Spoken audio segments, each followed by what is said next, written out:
Oh, here's one. Be kind to each other. You know, I think about that every morning. Like, you don't have to, when people say be kind and things like that, it's not about being a weaker person. But if what you have to say, if the negative thing that's going to come out of your mouth is not going to benefit you or that other person in any way, shape, or form, why be nasty? If you don't have anything, like, our parents, grandparents used to tell us, if you have nothing nice to say, don't say anything at all. I mean, that should really hold true today, because we've all become kind of vicious, I think, with the things that we say to each other. And so it doesn't hurt to smile. It doesn't hurt to, the right person, put your hand on it. Even if you don't agree with them, I mean, we don't always have to agree, but you don't have to be nasty. Yeah, what do you think? I think it's just doing a better job of showing decorum. And it doesn't mean that you can't disagree, but you try to deliver it in a way where people are going to be, like we said earlier, are going to be in a position where they're more open to listening. And so those two kind of go hand in hand.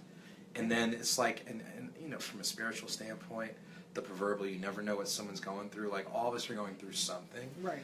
And we know that sometimes we walk into a situation, we're bringing that into it. So just try to be, kind and a little bit understanding, a little bit sensitive to it. And, that happens. All of us are going through something.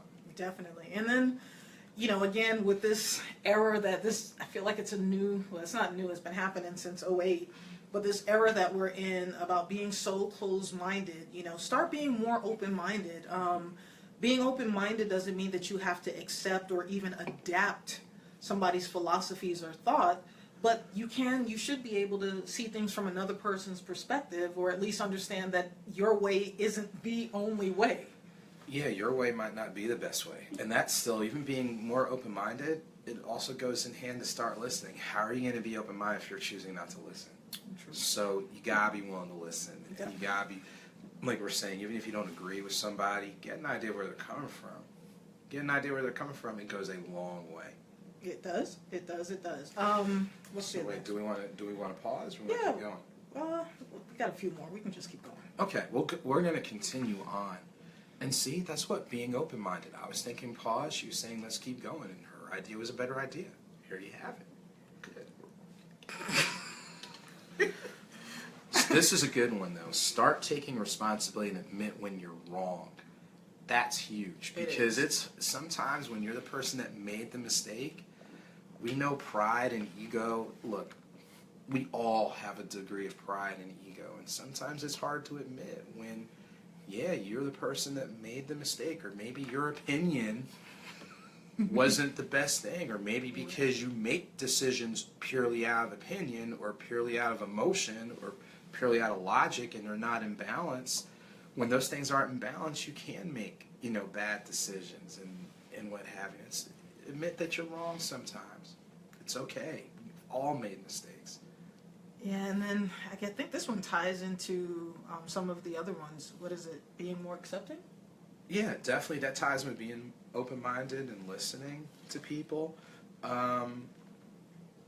Here's a good one. This ties in with what you said, investing, especially in regards to health and wellness. Caring about how you can improve your life. And that can be overall health. It can be your financial, looking at community involvement. There's so many different ways that you can improve. So be willing to investigate those. Definitely. And then saving the environment. And it's kind of sad to me that that's one of those issues that is kind of a line divider. People talk about global warming. I believe in global warming. I don't believe in global warming. And to me, my philosophy is, let's say global warming is a hoax.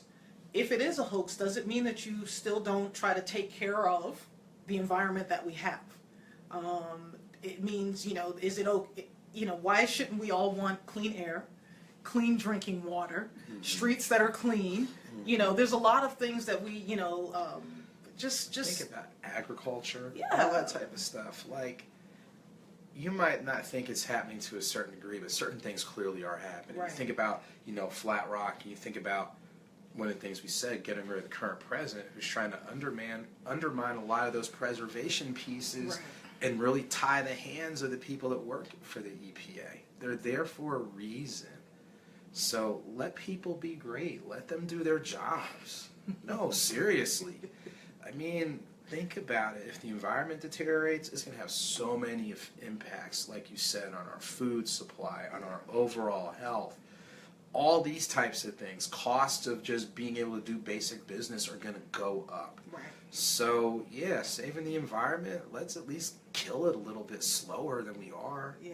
And again, even if you don't believe that we're killing that, in global warming, do your part to just preserve preserve our drinking water and our food supply and the air we breathe. That's all. All right. So we'll be back in a few. Definitely, we're going to be back in a few. We'll be back in a few, and we're going to talk about the things that people wish people would stop doing. This is going to be a good one. So we'll be back in a few.